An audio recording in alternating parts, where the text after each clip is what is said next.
Olá, turma, como vocês estão? Tudo bem? Professor Luiz, aula de filosofia hoje. E primeiro nossas dicas de estudo, ok? Procurar um lugar bem calmo, silencioso. Ter perto de você o seu material completo, né? Estojo, caneta, lápis e os seus livros e cadernos, ok? Vamos para a nossa aula. Hoje a gente vai falar, gente, sobre antropologia filosófica, né? A constituição básica do ser humano. Então a gente vê aí que ela tem as camadas, né? E na camada que está bem centralizada, a gente pode ver aí a antropologia teológica, né? E a grande pergunta, né? O que é o ser humano? A gente vai ter no último quadro a antropologia científica e no primeiro quadro a antropologia filosófica. Então ele diz assim: a antropologia como campo de inquirição humanista e ciência social, né, compartilhada com a filosofia e com pensamentos religiosos, a mesma questão central, né? Então ela chega nesse ponto. O que é o ser humano? A antropologia filosófica lida com questões existenciais e metafísica acerca da natureza humana. Subdivide essa questão fundamental em vários temas como identidade, pessoa, né?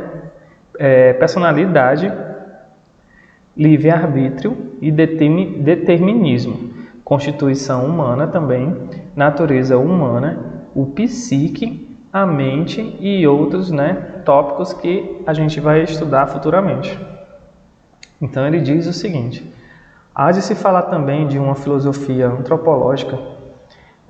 Não se trata de interseção da antropologia científica com a antropologia filosófica, mas um campo especializado da própria filosofia, iniciado, né, por filósofos alemães na esteira do neokantianismo, fenomenologia, né, do existencialismo e hermenêutica de Dilthey, né, o projeto filosófico de Marx Scheler, de 1874 a 1961, Hermann Plessner, de 1892 e 1985, e Arnold Grayling, né, de 1904 a 1976. Procurou compreender o papel do homem no mundo e, para eles, a ênfase está na singularidade do homem. Como dito, a antropologia filosófica resulta das questões fundamentais de Kant, nas quais, né, preste atenção no eu. O que eu posso conhecer, né? Então, aqui eu coloquei algumas questões, né? E eu peço que vocês, por favor, peguem o caderno de vocês e escrevam no caderno de vocês as respostas para cada uma dessas questões, tá entendendo? Ela seria até vista como um tipo de projeto de vida para vocês também, né? Porque ela vai fazer vocês refletirem e questionarem algumas coisas do que vocês andam fazendo, né? Assim, como se aceitar como um indivíduo próprio, né? Ter um senso crítico e etc. Então as perguntas são: o que eu posso conhecer, né? O que eu devo fazer? O que eu posso esperar? E o que é ser humano? A provocação de Kant do que significa ser humano levou o pensador Königsberg a rejeitar a concepção do homem como um objeto. O ser humano é um sujeito e deveria ser compreendido subjetivamente. Com esse desafio metodológico, e sendo essa questão universal cultural, é um interesse compartilhado com outras disciplinas que sintetizam o pensamento religioso. São os casos da teologia cristã, né? Esse aqui é um ponto muito importante, ou a doutrina budista. Por essa razão é válido termos como antropologia cristã, antropologia bíblica e antropologia religiosa, antropologia teológica e antropologia dhármica, dentre outros. Em suma, essa abordagem lida com os tópicos como imortalidade e a atitude diante de um mundo vindouro, a inerte bondade, maldade ou misto dos dois, o pecado original, né, o híbris, a expiação e a redenção, o livre-arbítrio e determinismo, a origem do sofrimento e o propósito do mal, o significado da vida, o propósito da existência, e são esses os pontos. Aí, continuando, ele diz assim: a relação corpo e espírito, questão fundamental para a antropologia fisiológica, né? Filosófica, fisiológica não. Para ilustrar um objeto de inquirição de antropologia filosófica, veremos uma das questões centrais dessa disciplina: como é constituído o ser humano? Seríamos somente um amontoado de átomos com um arranjado raro em forma de vida? Onde reside a consciência humana? Por vezes, essa inquisição recebe em filosofia o termo de psicologia, mas seu objeto é propriamente antropológico. As posturas de antropologia filosóficas mais sistematizadas no mundo ocidental quanto à constituição básica do ser humano são as seguintes: o monismo imaterial ou idealismo há somente uma realidade espiritual e o ser humano integra ela, né? Proposta por George Berkeley, o monismo material ou fisicalismo, o ser humano é mais um animal, ainda que culturalmente complexo, com a emergência da consciência, né, com variável de processos biológicos, sem haver uma alma ou espírito imaterial. Proposta, né, acosta por Marx, o Nietzsche, né, o Darwin, o Sanderson e o Freud. Também a gente vai ter o dualismo corpo e mente. O ser humano possui um corpo material e uma alma racional, radicalmente separadas. A humanidade, em sua essência, reside na alma e a substância pensante, enquanto o corpo é sua substância extensa e substituível por recomposição, né? Aí vocês vão ter também o exemplo do Teseu, né? Vocês podem dar uma olhada no exemplo dele também, né? Que é o navio de Teseu, que é um exemplo filosófico muito conhecido. Está lá no meu Instagram, acho que está nos meus stories. Tem lá um navio, quando você vê uma foto do navio, aí você clica lá, vai ter uns slidezinhos, você vai passando e você vai conseguir ver o exemplo do navio de Teseu, né? Então, é proposta por Platão e Agostinho de Hipona, né? Descartes e Nicolas de Melembranche.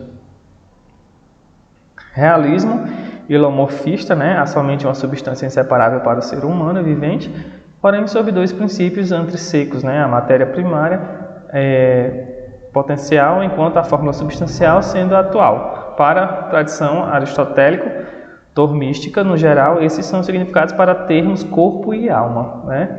Então aí é o que bate mais com o que a gente pensa sobre a ideologia cristã, né? Que é as doutrinas que a gente segue das nossas igrejas.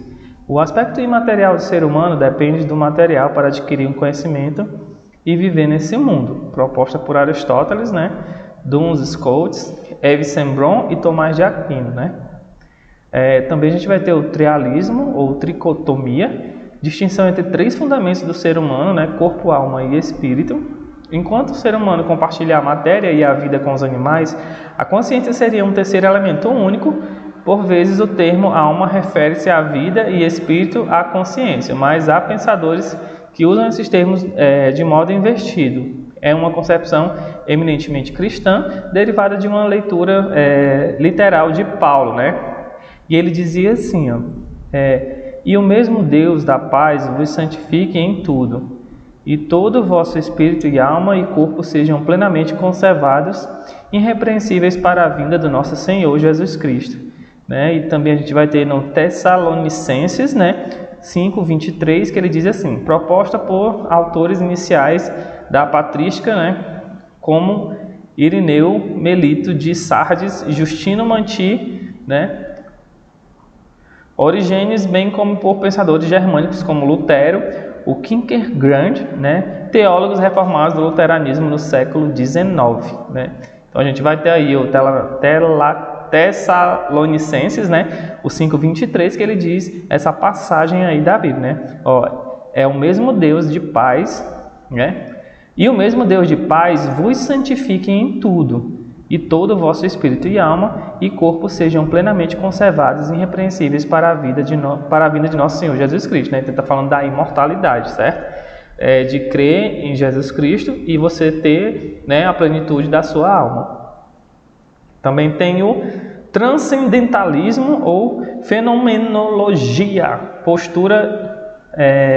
postula um espírito universal compartilhado por cada ser humano em particular. o aspecto subjetivo, né, do ser humano separa radicalmente dos objetos. Proposta de Immanuel Kant, Ralph Waldo Emerson e Edmund Husserl. Existencialismo. A existência precede a essência.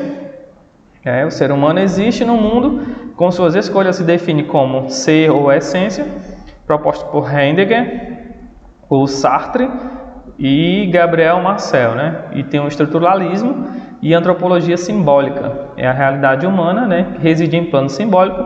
Boa parte inconsciente, o sentido do ser humano é relacional, principalmente moldado mediante as estruturas sociais, relações de poder e teias de símbolos, né, proposta por Cassirer, o Jung, o Levi Strauss, o Grant Mitchell for Kant. A posição do ser humano diante de outras criaturas. Outra questão fundamental da antropologia filosófica discute o papel, né, e responsabilidade do ser humano em relação aos outros seres vivos. As acepções religiosas e filosóficas acerca do ser humano tendem a valorizá-lo sobre todos os outros seres. Assim, o Salmo 8.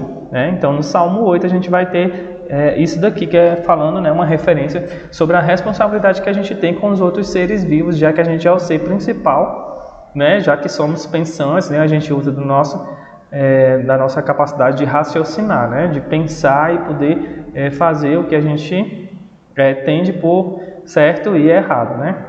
E ele diz assim no Salmo 8, Senhor nosso, quão admirável é teu nome em toda a terra, pois pudeste a tua glória, né, sobre os céus. Que é homem mortal? Quem é o homem mortal para que se lembre deles? O filho do homem para que o vistes? Pois pouco menor o fizestes do que os anjos, e de glória e de honra o coroaste.